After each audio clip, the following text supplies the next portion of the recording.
नमस्कार, आप देख रहे हैं भी न्यूज इंडिया। लोकसभा चुनाव की हलचलें तेज हो गई है और ये हॉट सीट घोसी में है और घोसी के तमाम ऐसे प्रत्याशी अपने ग्राउंड पे जो है प्रचार प्रसार में उतरे हैं। और वहीं जो है समाजवादी पार्टी से अगर बात किया जाए तो समाजवादी पार्टी से तमाम समर्थक जो है चुनाव प्रचार में एक साथ नजर आ रहे हैं। कुछ लोग हैं, उनसे बात करेंगे। फिलहाल चुनावी दरमियान इन लोगों का क्या जनता से बातचीत चल रहा है। सबसे पहले स्वागत है।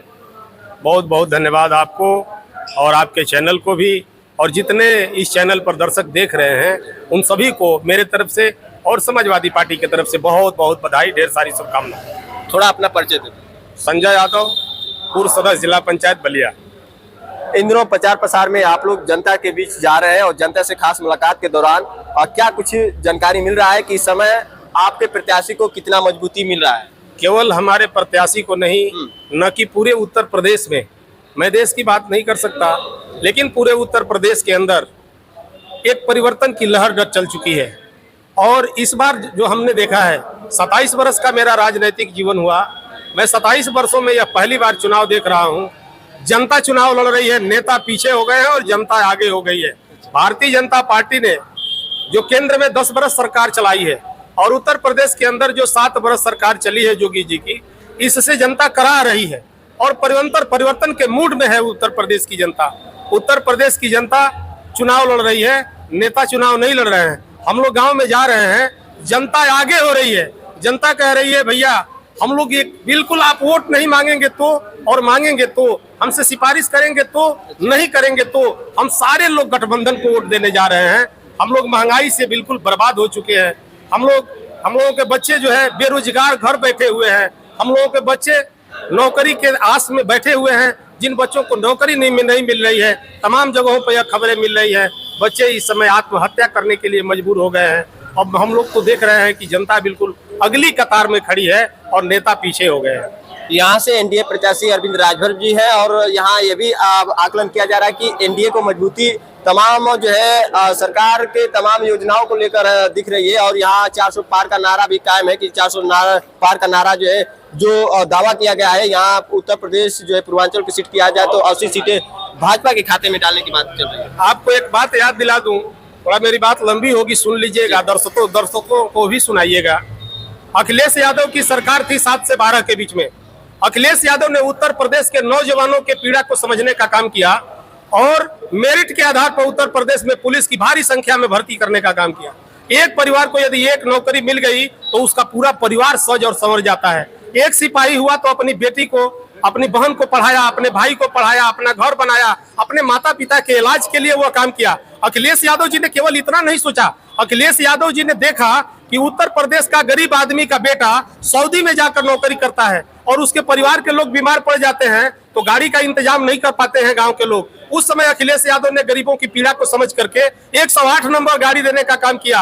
और अखिलेश यादव ने कहा कि हिंदुस्तान के किसी कोने में नहीं, दुनिया के किसी कोने में 7 समुद्र पार भी यदि नौकरी करते हो तो जाकर नौकरी करना। और तेरी माँ, तेरी बीवी यदि बीमार होगी, तेरा बूढ़ा पिता बीमार होगा तो 108 नंबर डायल करने का काम करना। अखिलेश यादव की गाड़ी तेरे दरवाजे पर पहुंचेगी और हॉस्पिटल तक ले जाकर इलाज भी कराएगी। जरूरत पड़ेगी तो तेरे बेटी और तेरे बहन और तेरी माँ को घर तक पहुंचाने का काम करेगी। ये अखिलेश यादव ने काम किया। अखिलेश यादव ने इतना काम नहीं किया, बहुत सारे लोग हैं, बहुत सारी ऐसी महिलाएं हैं जिनके लड़के कमाते तो हैं, अपनी पत्नी के विषय में सोचते तो हैं, लेकिन अपनी बूढ़ी माँ के विषय में नहीं सोचते हैं। उनके भी दर्द को अखिलेश यादव ने समझने का काम किया। उत्तर प्रदेश के 55 लाख महिलाओं को 500 रुपया देने का काम किया। नौजवानों को बेरोजगारी भत्ता देने का काम किया। अखिलेश यादव ने यह भी देखा, बड़े बड़े सामंती गांव सभाओं में जमीन लूट लिया करते थे, पुलिस से बातचीत करके और दीवार खड़ा कर लेते थे, दीवानी तक लड़ना पड़ता था दीवार गिरवाने के लिए। उसके लिए, अपराध को रोकने के लिए अखिलेश यादव ने 100 नंबर दिया।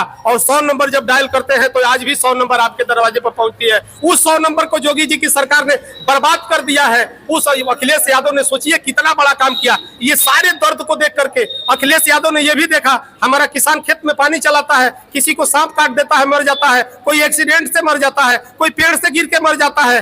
अखिलेश यादव ने उत्तर प्रदेश के नौजवानों के परिवार पर मलहम लगाने के लिए, बुजुर्गों के परिवार पर मलहम लगाने के लिए 5 लाख रुपए का किसान दुर्घटना बीमा देने का काम किया। और अखिलेश यादव ने उत्तर प्रदेश और बलिया में सबसे बड़ा पुल बना आपका बलिया में जो आप देख रहे हैं एशिया का सबसे बड़ा पुल बना, यहाँ टीकादौरी नगपुरा में अखिलेश यादव ने पुल देने का काम किया, रेवती में पुल देने का काम किया, आपका सिकंदरपुर में अखिलेश यादव ने पुल देने का काम किया, स्टेडियम देने का काम किया। और विशेषकर मैं बलिया की बात करूं और रसड़ा विधानसभा की बात करूं तो रसड़ा विधानसभा में चाहे यहाँ रसड़ा से प्रधानपुर हो, चाहे रसड़ा से तिराही घाट हो, चाहे रसड़ा से सीधागर घाट हो, चाहे रसड़ा से सिकंदरपुर हो, चाहे रसड़ा से बेलथरा रोड हो, चाहे रसड़ा से बलिया का सवाल हो, चाहे नगरा से माझीगढ़ तक का सवाल हो, पूरे बलिया जनपद में चौतरफा विकास करके अखिलेश यादव ने इतिहास कायम करने का काम किया है। इसका मतलब कि योगी सरकार कुछ नहीं की। अखिलेश यादव की सरकार के सामने, अखिलेश यादव के सामने योगी का एक काम बता दो भाई। हम आपसे मीडिया वालों से पूछना चाहते हैं और रसड़ा के लोगों से पूछना चाहते हैं, एक काम अखिलेश यादव जितना बड़ा काम किए हैं। मेट्रो अखिलेश यादव ने यहाँ ट्रामा सेंटर बनाने का काम किया। आप सोचो ना, अखिलेश यादव ने यहाँ माधोपुर में बड़ा पावर हाउस देने का काम किया।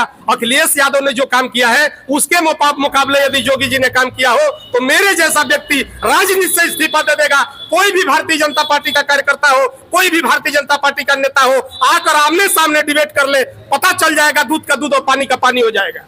जो अभी आप बता रहे हैं कि पुल उल की बात कर रहे हैं, तो तमाम ये जो है बड़े बड़े जो ये सड़कों का जाल है, ये तो दावा भी ठोका जा रहा है कि ये पूरा योगी सरकार में पूरा सड़कों का जाल फैल गया है। एक सड़क यदि योगी सरकार में बनी हो तो बता दो, जितनी सड़कों का मैंने नाम लिया है, एक भी सड़क, इतनी लंबी सड़क जैसे नगरा टू बलिया, इतनी बड़ी सड़क एक योगी सरकार में मेरे बलिया में बनी हो तो आप बता दो, मैं राजनीति छोड़ दूंगा। एक भी सड़क की बात कर रहा हूँ। स्टेडियम बनाया अखिलेश जी ने, नौजवानों को खेलने के लिए स्टेडियम बनाया कि इस बलिया की माटी से कोई नौजवान खेल की दुनिया में आगे बढ़ना चाहता होगा और देश में जाकर खेलना चाहता होगा तो उसके लिए स्टेडियम बनाने का काम किया। अखिलेश जी ने हर क्षेत्र में काम किया और आज अखिलेश जी के कामों को लेकर के उत्तर प्रदेश की और बलिया की और घोसी की जनता बेताब है। लोग चाहते हैं काश कब अखिलेश जी आएंगे और अखिलेश जैसा व्यक्ति ही, राहुल जैसा ऐसा व्यक्ति ही हिंदुस्तान को बचा सकता है। दूसरा किसी व्यक्ति में दम नहीं है जो हिंदुस्तान को बचा सके। विरोधी दल ये भी करें कि राम मंदिर को लेकर आपके ही मुखिया विरोध करते हैं। राम मंदिर से हम लोगों को किसी को कोई पीड़ा नहीं है।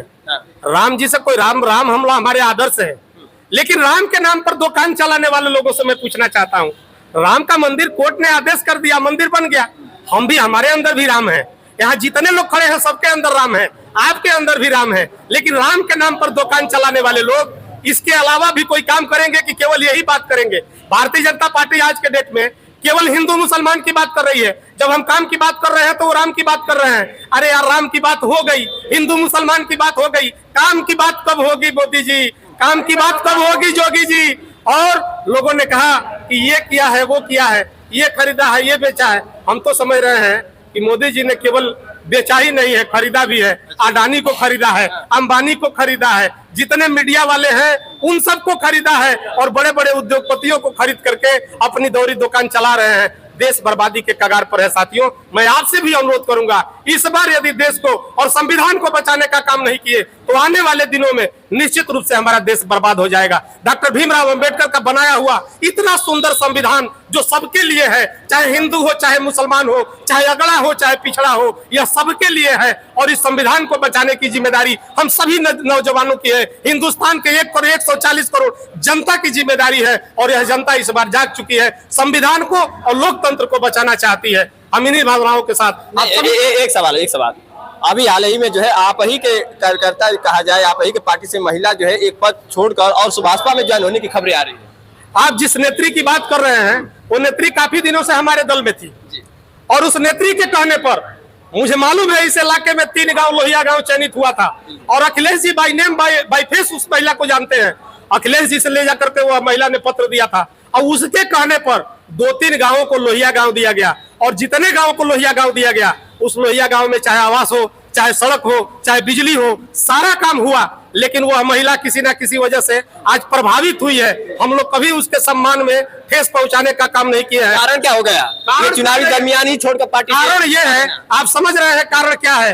कारण क्या है कि बड़े बड़े मंत्री चले जाते हैं, बड़े बड़े नेता भारतीय जनता पार्टी में चले जाते हैं। इसका कारण आप भी समझ रहे हैं, या जनता के लाभ के लिए, स्वयं के लाभ के लिए जा रहे हैं। अब जितने मंत्री चले गए हैं भारतीय जनता पार्टी में, जो दूसरे दल से जीत के गए हैं, दूसरे दल के, हमारे दल के समाजवादी पार्टी के 3-3, 4-4 विधायक चले गए हैं भारतीय जनता पार्टी में। मैं आपसे पूछना चाहता हूं, अभी राज्यसभा का चुनाव हो रहा था, किस कारण चले गए?